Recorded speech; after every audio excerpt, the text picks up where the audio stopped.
El licenciado tiene el micrófono silenciado. Gracias, gracias, Arián. Ok, les decía que en la clase de hoy vamos a hablar sobre la teoría cinética de los gases. Vamos a hacer una introducción a esta teoría y vamos a resolver también un problema sobre los gases ideales para afianzar lo que vimos el día de ayer. Entonces, déjenme compartir pantalla para que resolvamos el problema.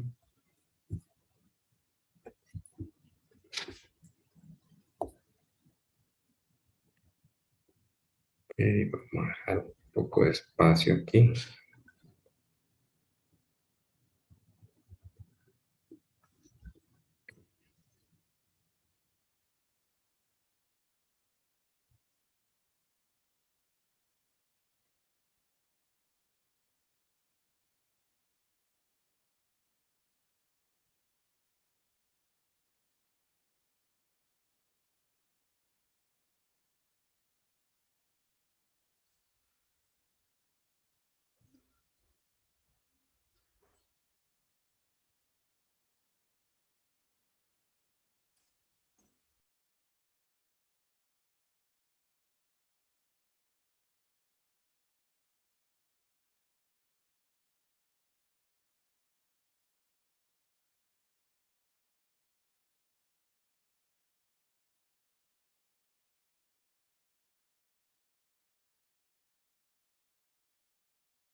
Vamos a pegar aquí el enunciado.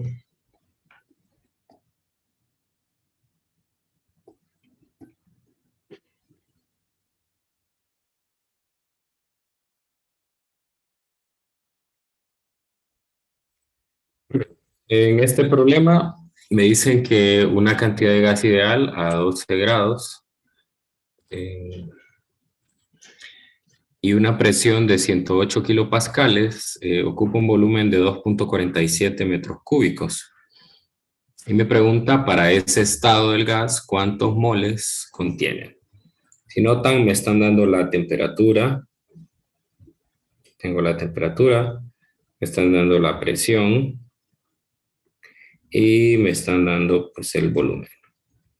Entonces, si busco el número de moles, entonces puedo usar la ecuación de estado de los gases ideales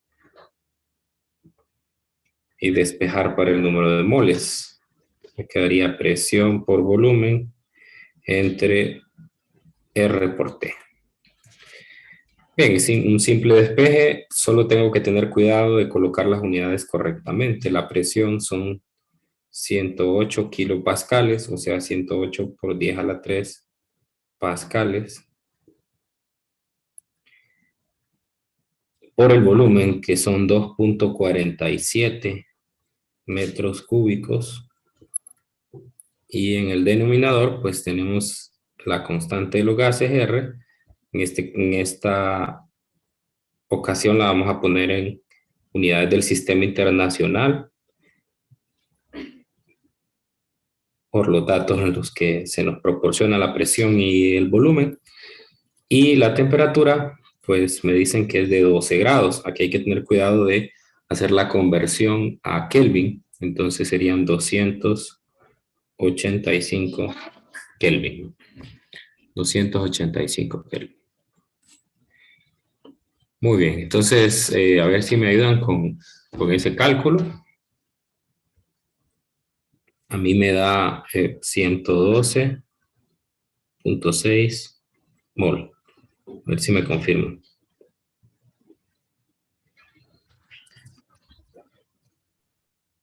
Sí.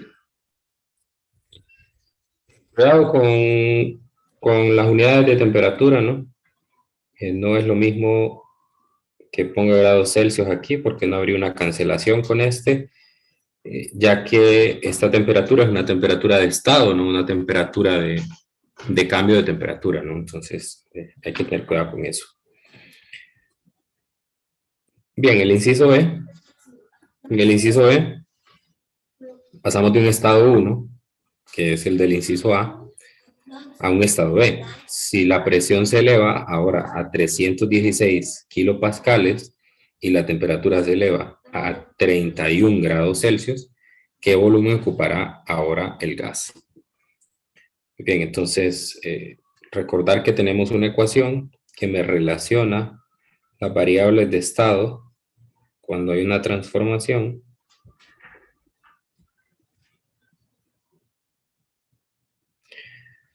Y entonces, pues, como andamos buscando el volumen 2, despejamos para el volumen 2 de esta ecuación y me queda la presión 1 entre la presión 2 por temperatura 2 entre temperatura 1 por el volumen 1. Si tuvimos, la presión 1 es de 108 kilopascales. No es necesario pasar a pascales porque las unidades se cancelan, el factor de conversión se cancelaría. Y la presión 2 son 316 kilopascales. Las temperaturas, la temperatura 2 es de, vamos a ver, de 31 grados, 31 más 273 son 304 Kelvin. Aquí sí es obligatorio hacer la conversión de unidades. Y el volumen, 2.47 metros cúbicos. De manera que se cancelan kilopascales, Kelvin, y solo me queda en metros cúbicos. Y esto me da 0.900 metros cúbicos. A ver si me confirman.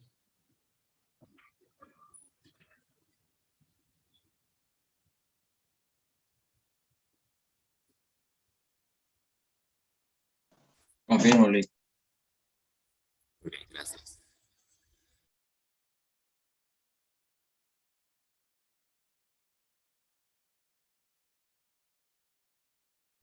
Sí, confirmo.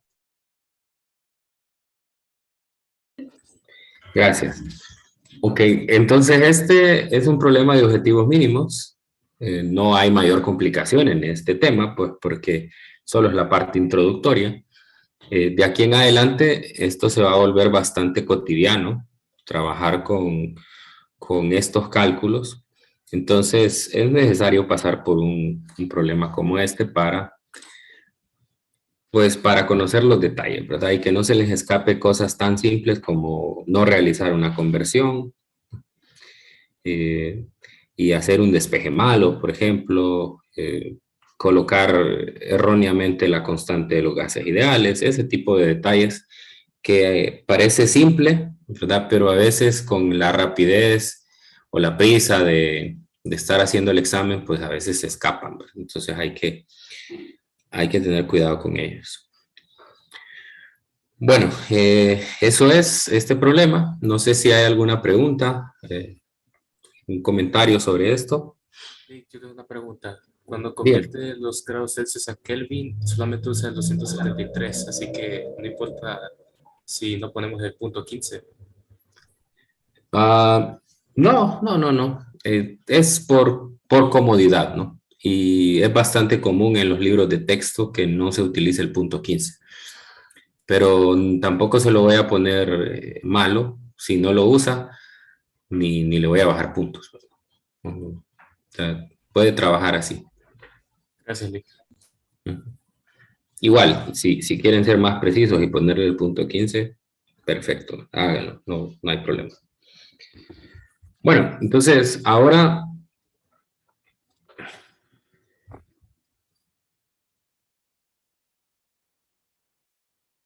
vamos a ver el siguiente tema que se me hizo.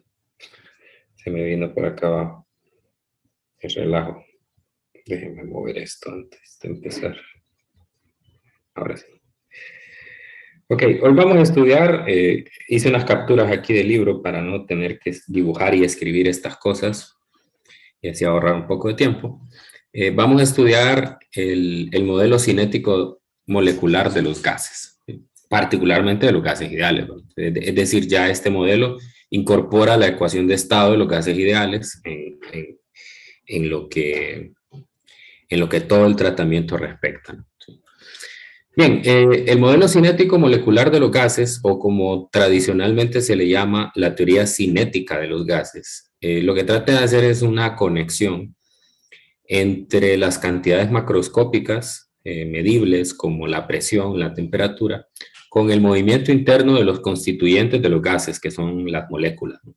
Entonces, precisamente por eso adquiere ese nombre. Modelo cinético, porque vamos a hacer el estudio cinético o el movimiento que tienen las partículas. De hecho, va a estar muy, muy presente ahí la energía cinética de estas partículas.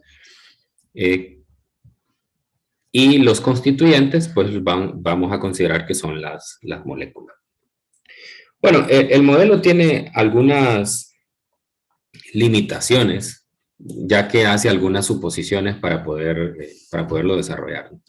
La primera suposición que hace es que el recipiente tiene un volumen B mayúscula o V mayúscula, y que es el mismo de las partículas, o sea, es decir, desprecia el espacio vacío que hay en el contenedor, que contiene un número grande de n moléculas. Entonces aquí estamos introduciendo una nueva variable que no la habíamos tocado antes, que es n mayúscula. N mayúscula va a representar el número de moléculas en la muestra del gas, y cada una va a tener una masa m.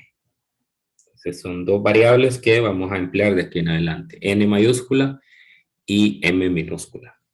N es el número, o sea, en términos de conteo, cuántas moléculas hay, y m es la masa de cada una de esas moléculas. La segunda suposición que hace, la primera, entonces, como les digo, desprecia el espacio vacío y además considera que hay una gran cantidad de moléculas en un volumen. Las moléculas se comportan como partículas puntuales, ojo con eso, partículas puntuales, es decir, no considera el volumen o el tamaño de las moléculas, ¿no? Su tamaño es pequeño en comparación con la distancia media entre las partículas y las dimensiones del recipiente. Por lo tanto, considera que antes de chocar contra otra partícula va a viajar una distancia considerable. Y la tercera suposición es que las moléculas están en constante movimiento, o sea, nunca paran. Nunca paran. Y las dimensiones del recipiente, y las moléculas chocan ocasionalmente con las paredes del recipiente. Estos choques son perfectamente elásticos. Esto lo vamos a considerar a continuación cuando veamos que en un choque perfectamente elástico, lo único que cambia es la dirección del movimiento de la partícula. No se altera, las partículas no quedan pegadas como en el choque inelástico. Las partículas no alteran su velocidad, simplemente cambia la dirección. Y la otra, que las paredes del recipiente son perfectamente rígidas, de tal manera que los choques contra las paredes pues no los vayan a mover. Entonces vamos a ver el simulador que tenemos aquí de FET, que pues es con el que hemos venido trabajando solamente para poner o para tener presente esas cantidades o esas suposiciones de las que hemos hablado, y que realmente están ahí presentes en lo que nosotros estamos considerando. Muy bien, la primera me dice que el recipiente tiene un volumen grande, hay una gran cantidad de partículas. Entonces, pues bueno, para eso introduzco partículas, una gran cantidad de partículas, todas idénticas. El simulador me las representa todas idénticas al mostrarme un mismo color para todas, un mismo tamaño. Entonces las moléculas se comportan como partículas puntuales. Pues si se fijan, su tamaño no es considerable. Y pues es mucho más pequeño que el contenedor. Obviamente que en este simulador el tamaño de las partículas está exagerado, porque por ejemplo usted no puede apreciar el tamaño de las partículas en un experimento en la vida real. Y el tercero, que las moléculas están en constante movimiento. Pues ahí pueden ver que nunca se paran, ¿no? Y están chocando entre ellas, choques perfectamente elásticos, no pueden ver ustedes que las partículas quedan pegadas, por ejemplo, ¿no? Chocan y rebotan, por decirlo así, y que las paredes de recipiente son rígidas, ¿sí? Por lo tanto, esos choques no son tan grandes como para desplazarlas, ¿no? Ok, entonces ahí están las 4 suposiciones y lo primero que nosotros vamos a hacer es, si notan, cuando yo voy otra vez a hacer el mismo experimento, si notan, cuando yo introduje las partículas en el contenedor, automáticamente ya me salió un valor de presión. Ya automáticamente el medidor de presión me da un valor. Entonces lo primero que vamos a hacer es una relación entre las colisiones y la presión del gas. O sea, voy a encontrar una ecuación para la presión del gas usando o tomando de referencia esas colisiones que hay contra la pared.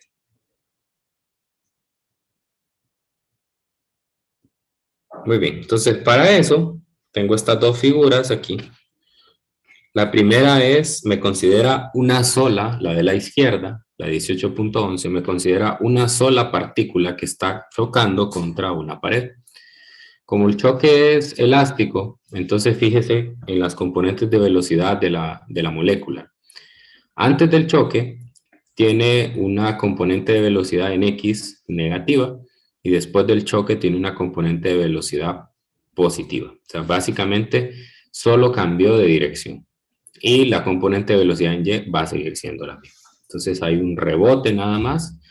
El choque es instantáneo y por lo tanto la componente de velocidad paralela no cambia y la perpendicular, que es la componente en X, invierte su dirección. Entonces, en general, la rapidez no cambia, porque acuérdense que la rapidez, el vector de rapidez es la raíz cuadrada de la velocidad en X al cuadrado más la velocidad en Y al cuadrado. Como están al cuadrado, entonces esa inversión del signo de la componente en X, entonces no lo afecta, ¿no? Entonces la rapidez, que es el escalar de la velocidad, no cambia. Ok, entonces, en ese choque, si se fijan, hay un cambio en la cantidad de movimiento. Yo puedo considerar que en este choque hay un delta Px, donde P, recuerden que es la cantidad de movimiento, ¿no? Entonces eso va a ser la cantidad de movimiento en X final menos la cantidad de movimiento en X inicial. Entonces, ¿cuál fue la cantidad de movimiento en X inicial? Fue el producto de la masa, que es m, por la velocidad en X, que podemos decir que es,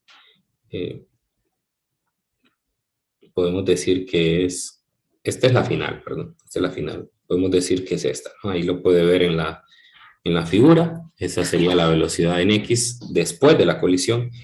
Y antes de la colisión era negativo m, valor absoluto de la velocidad en X. Entonces, por lo tanto, el cambio en la cantidad de movimiento me va a dar 2 veces la masa por el valor absoluto de la velocidad en X. Por ahora solo voy a considerar el movimiento en X. Luego voy a hacer la incorporación de las otras dos dimensiones para generalizar la expresión que encontré. Entonces, esto que acabo de encontrar es cuánto cambia el momento lineal, ¿no? Cambio en el momento lineal para la colisión de una partícula o de una molécula. Pero bien, nosotros vimos en la simulación de que hay muchísimas moléculas chocando, ¿no?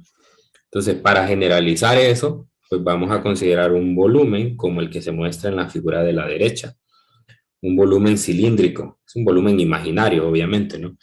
Entonces, ese volumen imaginario que está a la derecha, que tiene forma geométrica cilíndrica, entonces tiene tiene dos dimensiones. Una es la altura y la otra es el área, ¿no? El área, pues es un área, en este caso sería circular, y la altura, pues sería, considerando que las partículas en ese cilindro viajan a velocidad constante, entonces tendría una longitud igual a la velocidad por el tiempo que le toma viajar a la partícula por ese cilindro imaginario. Bueno, entonces, a mí me interesa calcular ahora una cantidad que sería el cuántos choques, eso es lo que quiero, cuántos choques o cuántas colisiones,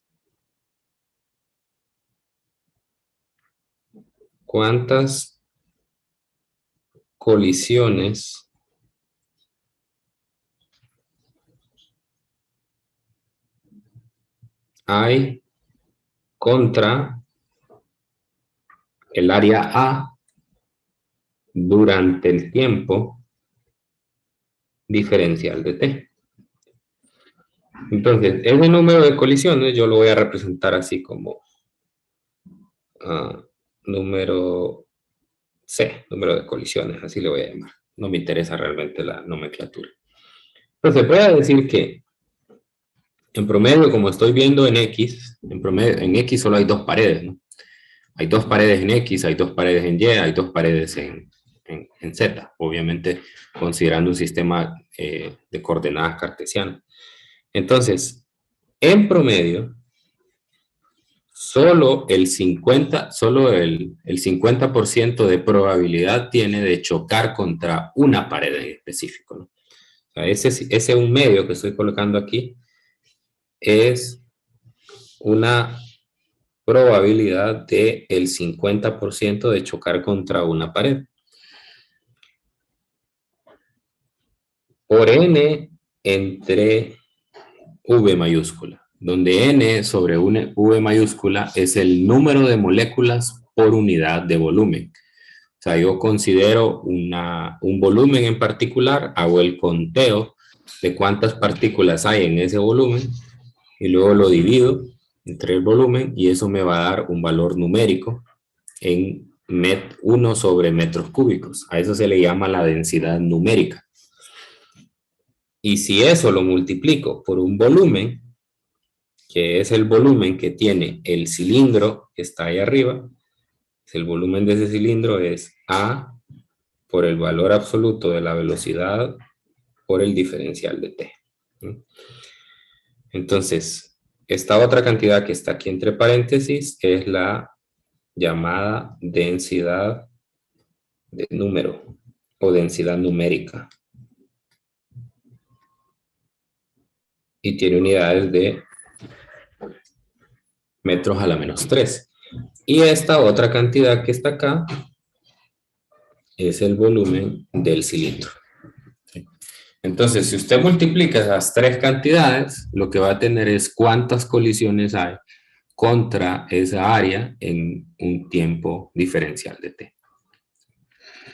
Muy bien, entonces ahora lo que voy a tener es, si se fijan, tenía el cambio en la cantidad, en el momento lineal para una colisión. Ahora tengo cuántas colisiones van a haber. Entonces, si yo multiplico esas últimas dos fórmulas, lo que voy a tener es el cambio en la cantidad de movimiento o en el momento lineal durante un diferencial de tiempo t en todas esas colisiones.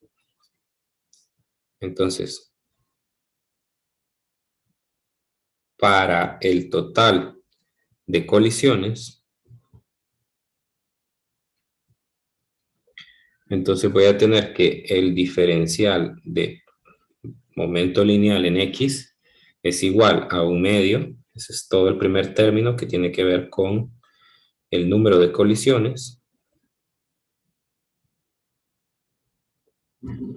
Y lo multiplico por 2 veces m valor absoluto de X, ¿no? Entonces, el primero me da el número de choques totales y el segundo me da el número o el cambio en la cantidad de movimiento para cada choque. Bueno, entonces ahora lo que voy a hacer es que voy a derivar ambos lados. Derivando, entonces me va a quedar el cambio en la cantidad de movimiento en X con respecto al tiempo. Y aquí solo sería N por A, porque aquí se cancelan algunas cosas. N por A por la masa por la velocidad en X al cuadrado. Aquí cuando hago el producto, recordar que el valor absoluto de X por el valor absoluto de X, esto es la velocidad al cuadrado. Entre V mayúscula. Y si se acuerdan de la segunda ley de Newton, la segunda ley de Newton me dice que el cambio en la cantidad de movimiento es la fuerza. Me dice que F es igual al cambio en la cantidad de movimiento total. Por lo tanto, esa cantidad lo que va a representar es la fuerza total que se ejerce sobre una pared debido a todas esas colisiones. Debido a todas las colisiones. Y además, nosotros sabemos que si dividimos la fuerza entre el área, pues eso es la presión. Entonces me va a dar, ya en general, la presión que se ejerce sobre una pared debido a esas colisiones.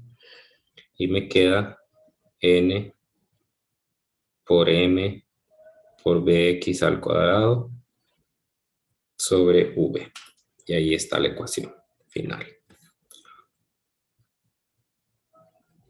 Eso lo puedo ver claramente en la ecuación, en el simulador. Y lo que esta ecuación me está diciendo es que la presión ejercida por el gas depende del número de moléculas por unidad de volumen, depende de la masa y depende de la rapidez de las moléculas, ¿no? Entonces, voy a irme al simulador para ver así rápidamente. Bueno, voy a dejar, no sé si algunos están copiando todavía.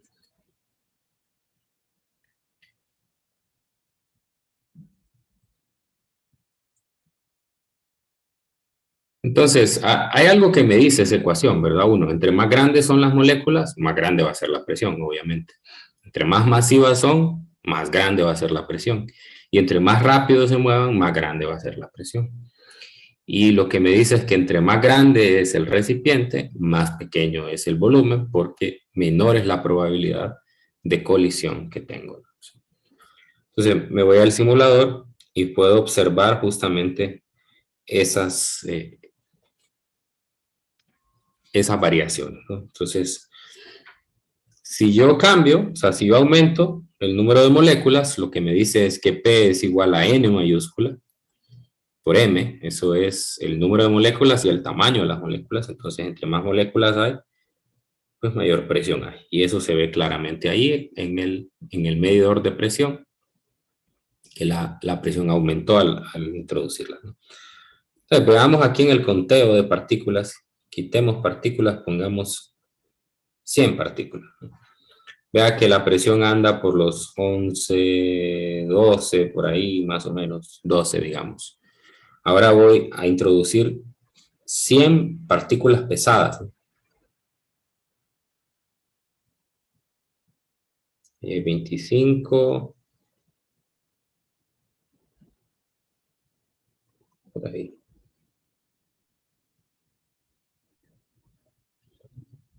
Entonces, fíjese cómo la presión aumentó, porque es directamente proporcional al tamaño de las moléculas, ¿no?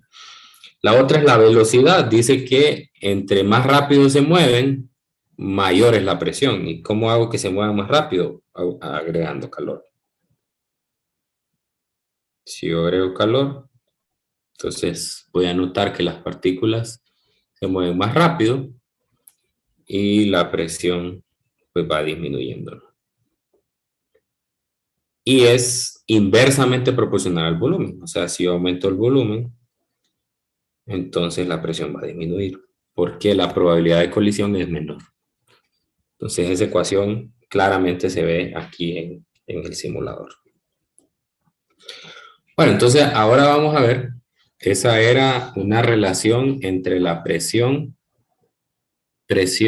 y las colisiones. Ahora voy a hacer una relación entre la presión y las energías cinéticas moleculares.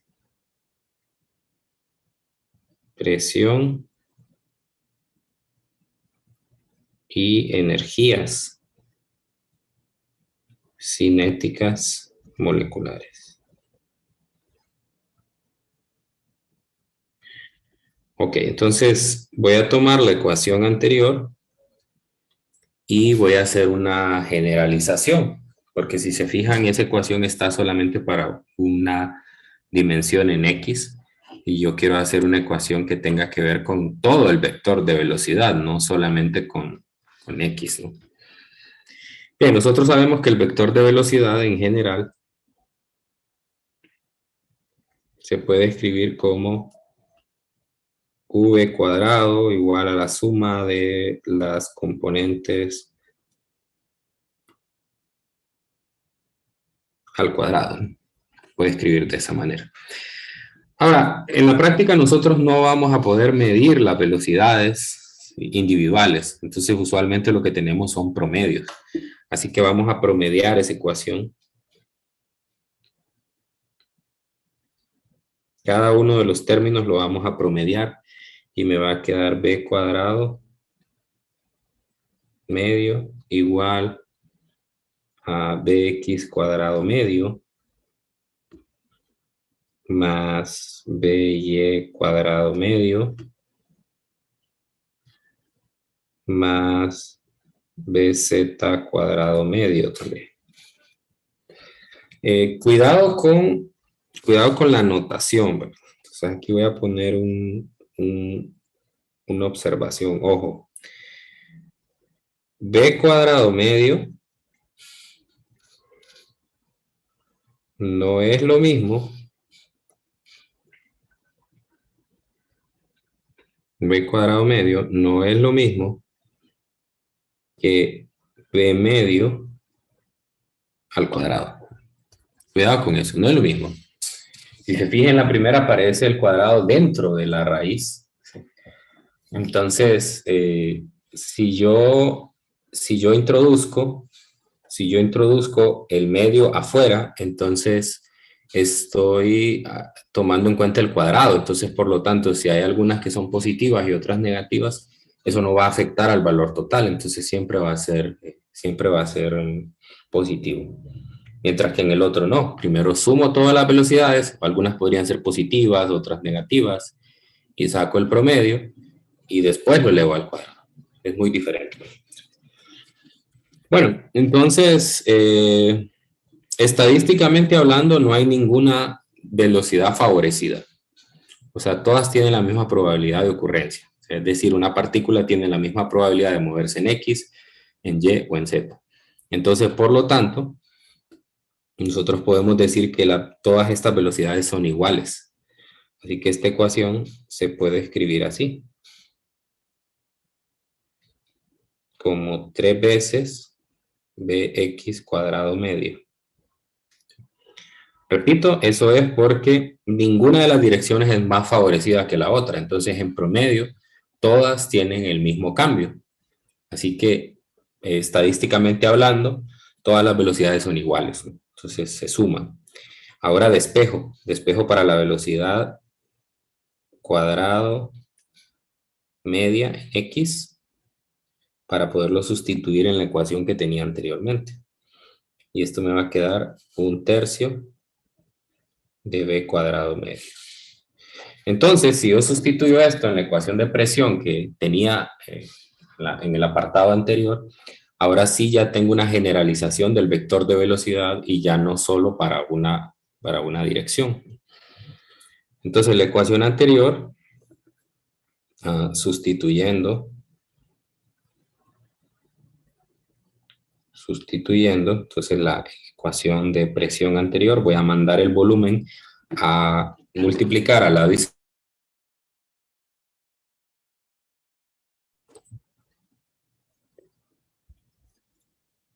Y entonces la ecuación que me va a quedar es presión por volumen igual a 1/3, que es el 1/3 que ya viene de la última ecuación, por N, por M, por la velocidad al cuadrado media.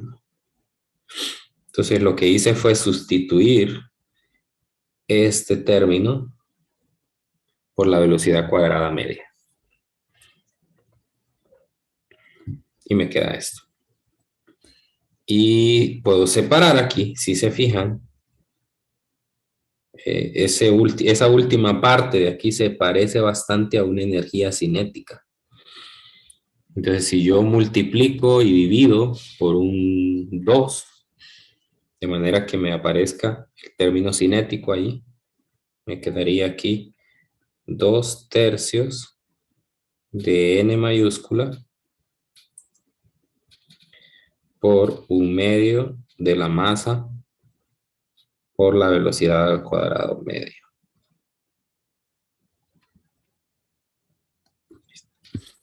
Y a este término se le llama, el término que está entre corchetes, se le llama la energía cinética de traslación media de una sola molécula.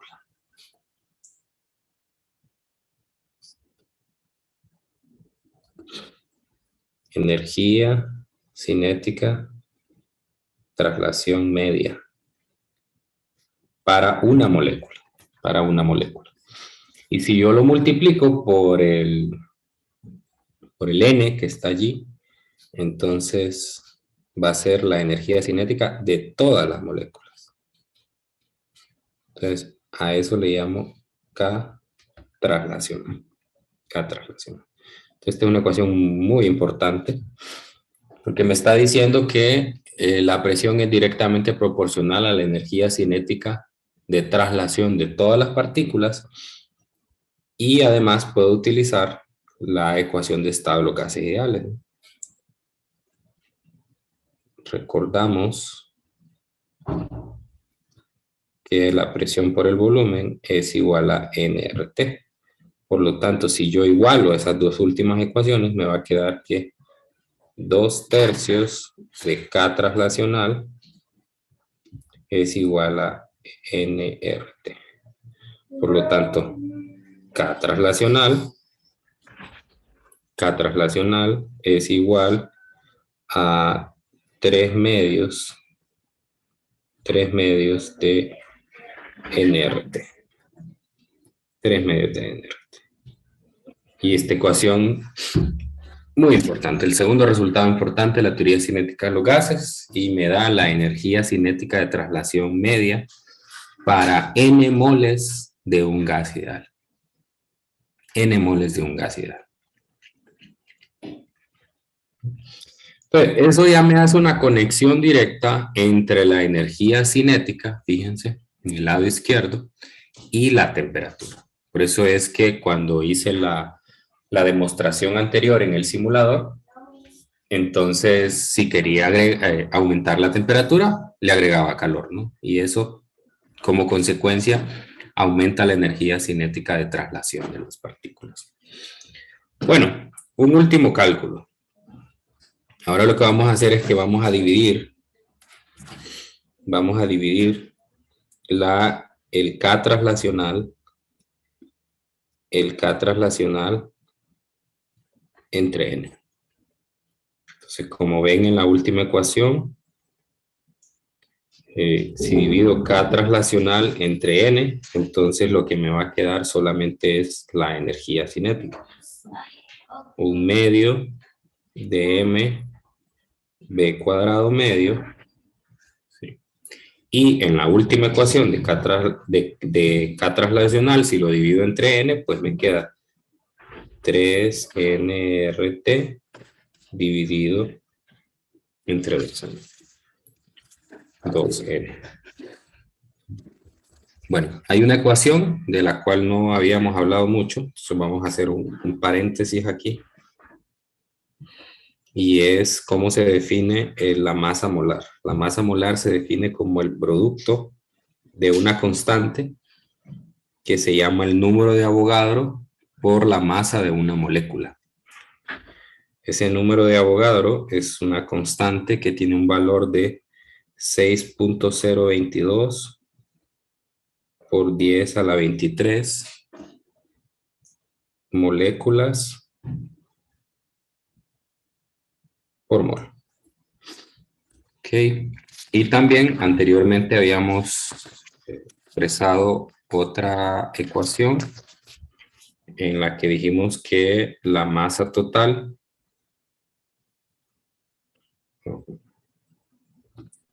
M total era igual al número de moles por la masa molar. Estas son dos ecuaciones importantes que vamos a emplear ahora. Ok, entonces uno puede combinar estas ecuaciones y obtener que el número de moléculas es igual al producto del número de moles con el número de Avogadro. Recuerde que esto tiene unidades de mol y esto tiene unidades de moléculas por mol. Entonces, al multiplicarlos, entonces me queda el número de moléculas. Y a partir de esa ecuación, yo puedo despejar para n minúscula sobre n mayúscula. Y si notan, eso es 1 sobre NA, que es lo que me aparece en la ecuación anterior en color negro. N mayúscula sobre N minúscula sobre N mayúscula. Entonces voy a sustituir y por lo tanto entonces la ecuación anterior me quedaría que K traslacional entre N es igual a 1/2 de la masa por la velocidad cuadrada media igual a 3/2 de R entre el número de Avogadro por la temperatura. Y a esta cantidad que está entre paréntesis se le define como K. Y se llama la constante de Boltzmann. Y la constante de Boltzmann tiene un valor numérico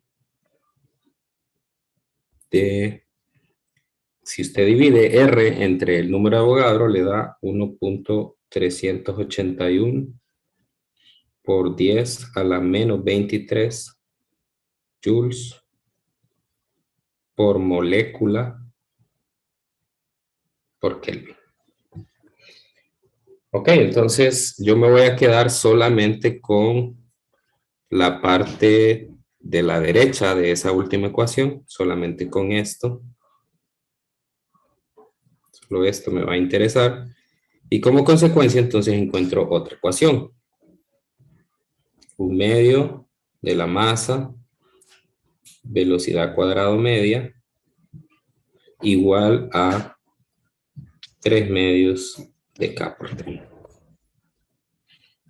Entonces, esto me da la energía cinética de traslación media de una molécula de gas y me lo relaciona directamente con la temperatura.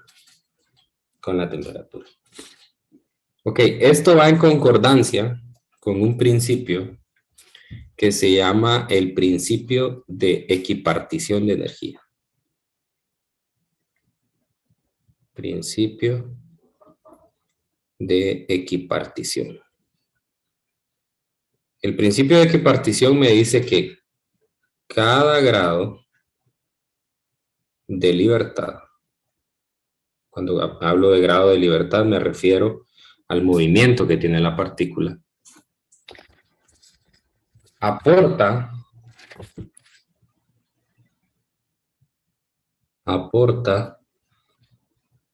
1/2 de K por T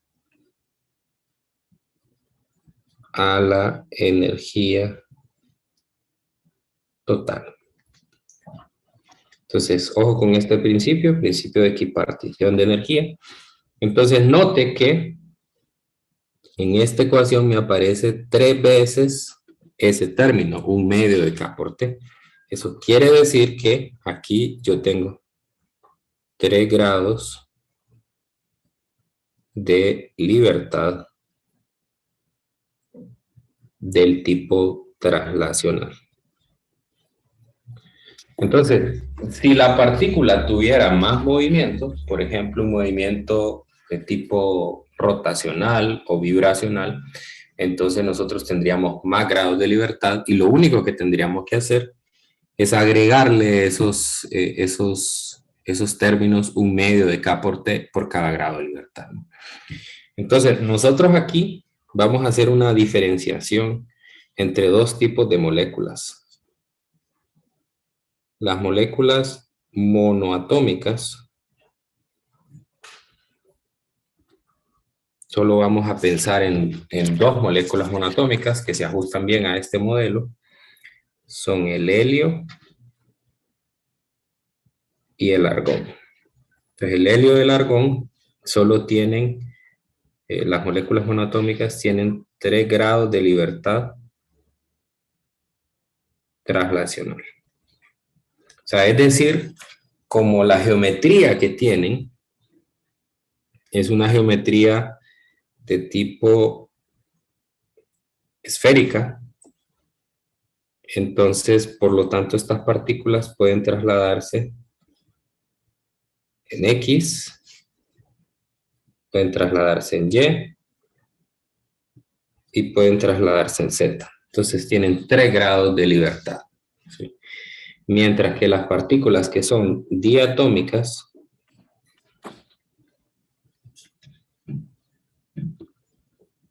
ahí pensemos en el hidrógeno, N2, H2, el nitrógeno, N2, el oxígeno y el monóxido de carbono. Entonces, ¿qué pasa con estas partículas? Estas tienen 5 grados de libertad. 3 traslacional, más 2 rotacional. Entonces, con ellas, ¿qué pasa? La geometría que tienen las partículas diatómicas es como que tuviera 2 esferas. 2 esferas idénticas.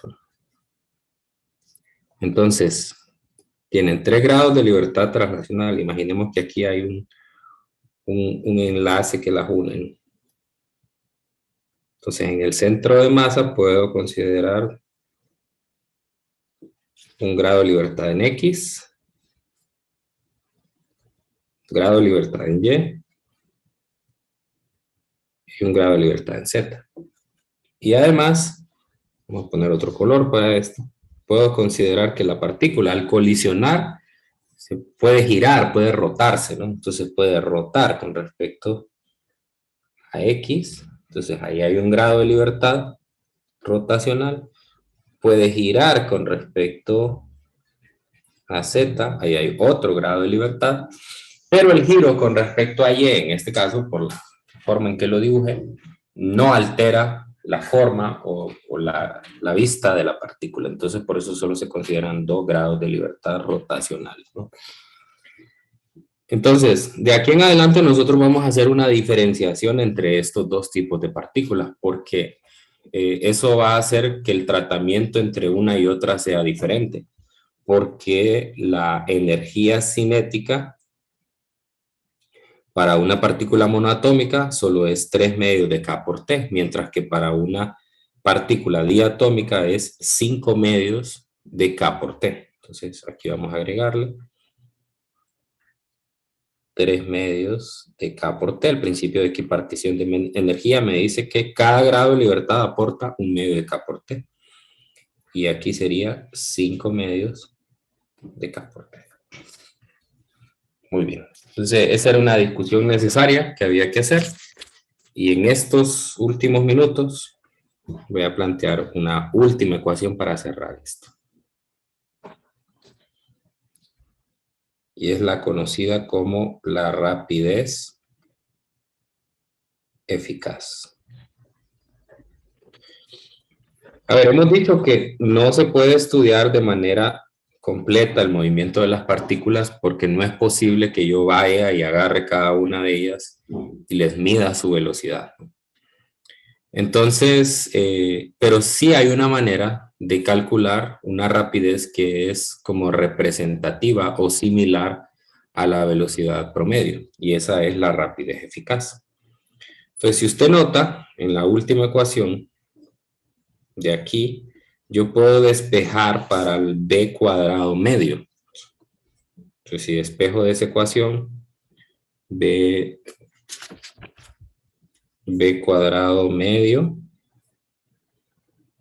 me queda, pues el 1 medio se va a cancelar y el m pasa a dividir. Entonces me va a quedar 3k por t sobre m. 3k por t sobre m. Y si convierto ese k usando el número de Avogadro y el r, entonces esto me va a quedar 3r t sobre m mayúscula. Recuerda la diferencia. M minúscula es la masa de cada una de las partículas y M mayúscula es la masa molar de las partículas, ¿no? Entonces ahora lo que hago es saco raíz cuadrada.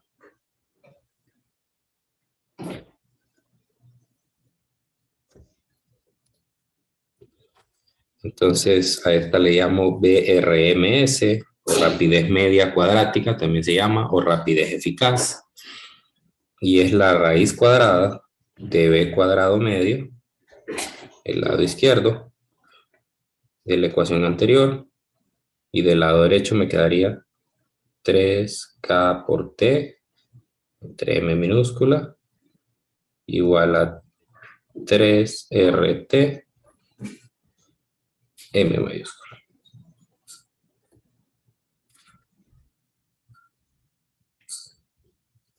Y ahí tengo la expresión de la rapidez media cuadrática. La rapidez media cuadrática se parece bastante a la rapidez promedio. Hay una ligera diferencia entre ellas, ¿verdad? Porque pues obviamente no se calculan igual. Entonces hay un problemita o de ejemplo en el libro de texto, que lo voy a mostrar así rápidamente antes de que cerremos la clase, solamente para que sepan la diferencia entre una y otra.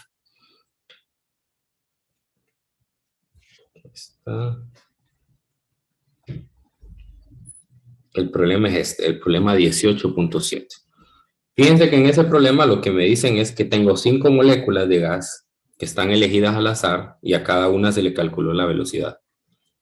Me piden que calcule la rapidez RMS, o sea, la rapidez eficaz, y la rapidez media, y que las compare, pues obviamente.